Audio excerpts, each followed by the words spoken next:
अनादिकाल से एक कथा चली आ रही, सत्यनारायण भगवान की कथा। व्यास जी ये बताना चाहते हैं कि जो व्यक्ति सत्य को अपनाता है उसके जीवन में कभी भी लक्ष्मी की कमी नहीं होती।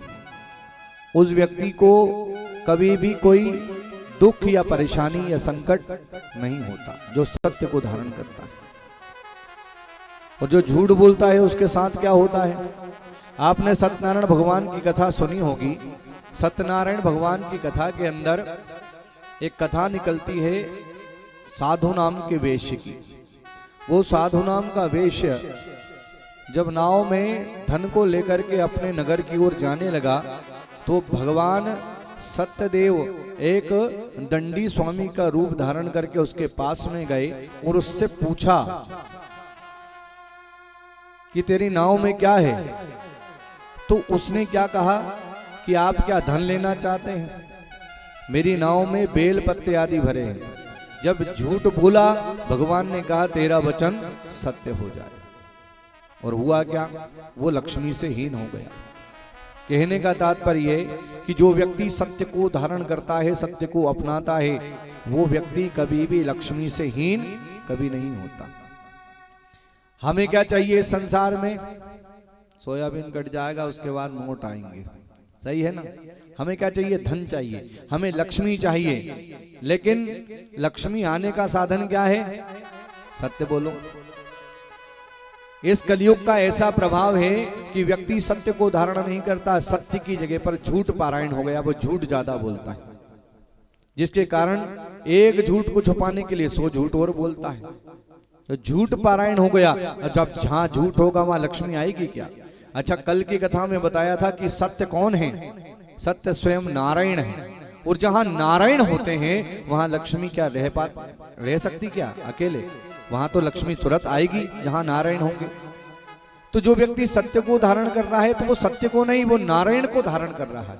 वो उस नारायण का संग कर रहा है, वो सत्य का संग कर रहा है। वो सत्य का जब संग करोगे तो स्वाभाविक है आप इस संसार के अंदर लक्ष्मीवान, लक्ष्मी पुत्र बन करके इस संसार के अंदर जग में पूजित होते रहोगे। ये वेद व्यास जी बताना चाहते हैं कि उसी व्यक्ति का इस संसार के अंदर भगवान का भजन पूजन करना, उपवास व्रत करना, कथा श्रवण करना, भगवान शिव को जल चढ़ाना, भगवान शंकर की पूजन करना, कृष्ण की पूजन करना, सत्यदेव की पूजन करना सार्थक है जो व्यक्ति सत्य को धारण करता है, सत्य को अपनाता है। बाबा साहब ने स्पष्ट लिखा कि धर्म न धूसर सत्य समाना, आगम निगम पुराण बखाना, धर्म न दूसर। सबसे बड़ा धर्म क्या है?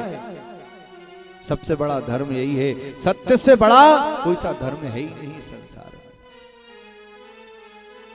महाभारत में एक सत्यदेव राजा की कथा निकलती है। उस राजा ने अपने जीवन काल के अंदर कभी भी झूठ नहीं बोला, सदा सत्य को धारण करके रखा, सदा सच बोलता था। उसका उत्तरार्ध आया, बुढ़ापा आया तो अपने महल में बैठा हुआ था, आंगन में बैठा हुआ। क्या देखता है कि उसके महल से बहुत सुंदर स्त्री स्वर्ण आभूषणों से सुसज्जित वो स्त्री निकल करके जाने लगी। तो राजा वो उस स्त्री से पूछता है कि देवी आप कौन हैं और आप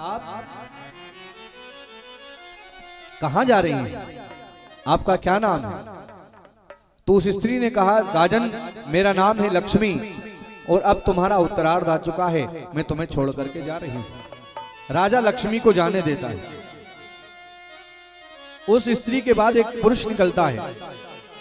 राजा उससे भी यही प्रश्न करता है कि देव आप कौन हैं और आप मुझे छोड़ करके कहां जा रहे हैं?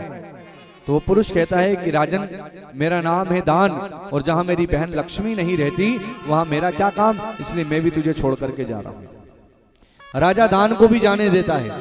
फिर एक और पुरुष निकलता है जिसका नाम है सदाचार, राजा उसको भी जाने देता है। फिर निकलता है यश, राजा उसको भी जाने देता है। और अंत में सत्यदेव भगवान निकलते हैं जिसके घर से।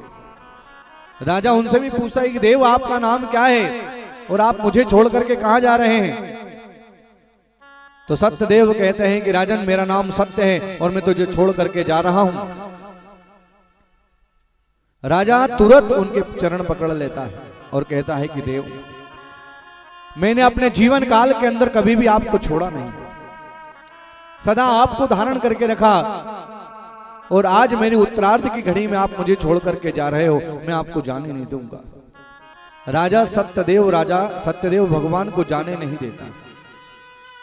हुआ क्या, जब सत्य नहीं गया तो कहते हैं उस राजा के महल में वापस लक्ष्मी भी आ गई, दान भी आ गया, सदाचार भी आ गया, यश भी वापस आ गया, क्योंकि ये सब एक साथ ही रहते हैं। कहने का तात्पर्य क्या इस कथा को? इस कथा को कहने का तात्पर्य यह है कि सत्य मत छोड़े सूरमा, सत्य छोड़े पथ जाए, और सत्य की बांधी लक्ष्मी लौट के वापस आए। इसलिए जो व्यक्ति सत्य को अपनाता है, सत्य को धारण करके रखता है, उस व्यक्ति के गए हुए पदार्थ भी उसको वापस प्राप्त हो जाते हैं। यदि वो लक्ष्मी से हीन भी है तो लक्ष्मीवान बन जाता है। इसलिए मानो वेदव्यास जी ये कहना चाहते हैं कि आप सत्य को धारण करो। भगवान की कथा यही कहती है, सत्य से बड़ा इस संसार में कोई सा धर्म है ही नहीं, और असत्य से बड़ा धर्म कोई नहीं है। परंतु हम देखो, एक बात बताओ, अनादिकाल से ये भागवत कथा तो अभी होना शुरू हुई है, लेकिन पहले सत्यनारायण भगवान की कथा ही हुआ करती थी। होती थी कि नहीं होती थी? और सत्यनारायण भगवान की कथा क्या संदेश देती थी? सत्यनारायण भगवान की कथा यह संदेश देती थी कि हमें सत्य बोलना है, सत्य को धारण करना है। लेकिन हम करते क्या है? करता उल्टे ही है। जिस दिन सत्यनारायण भगवान की कथा करवाएंगे उसी दिन सबसे ज्यादा झूठ बोलेंगे। बोलेंगे कि नहीं बोलेंगे? और झूठ बोलने का सर्वोत्तम साधन अपनी जेब में ही धरा हुआ है, मोबाइल। उस पे 50 झूठ बोलते हैं अपन। बोलते कि नहीं बोलते? इसलिए भागवत कहती है कि असत्य से बड़ा अधर्म कोई नहीं है और सत्य से बड़ा कोई सा धर्म नहीं है, क्योंकि सत्य केवल राम है, केवल कृष्ण है, केवल नारायण है। इसलिए सत्य की महिमा को गाया है यहाँ पर।